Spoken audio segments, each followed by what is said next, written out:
بسم الله الرحمن الرحیم. ډیره د افسوس خبره نه ده چې نه څه شي ته ور خبر وې، نه د خپله تحقیق کړی وي،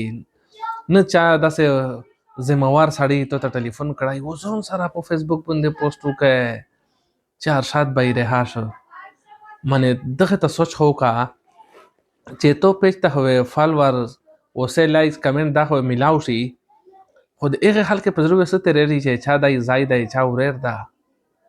هغې مرکې ته سمه تکلیف وي چې ځلې ته خوشي خبر خلک وړي چې ځای دې خلاص شو، او بیا هغې نه بعد لږ کې ورباده خبرې چې دا خو چا غول خوړلی دي.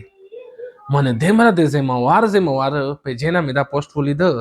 چې ځان ته څه ویې نو هغه دغه کاپي پیسټ دا راخوسته ده چې رها شه، خو چېرې څه دلیل خو پیش کړه ظالمه چې دمه غټه خبره کوې، دمه غټ پیج چلاوې، خدای پاک عقل در کړه دماغ یې ډېر دی،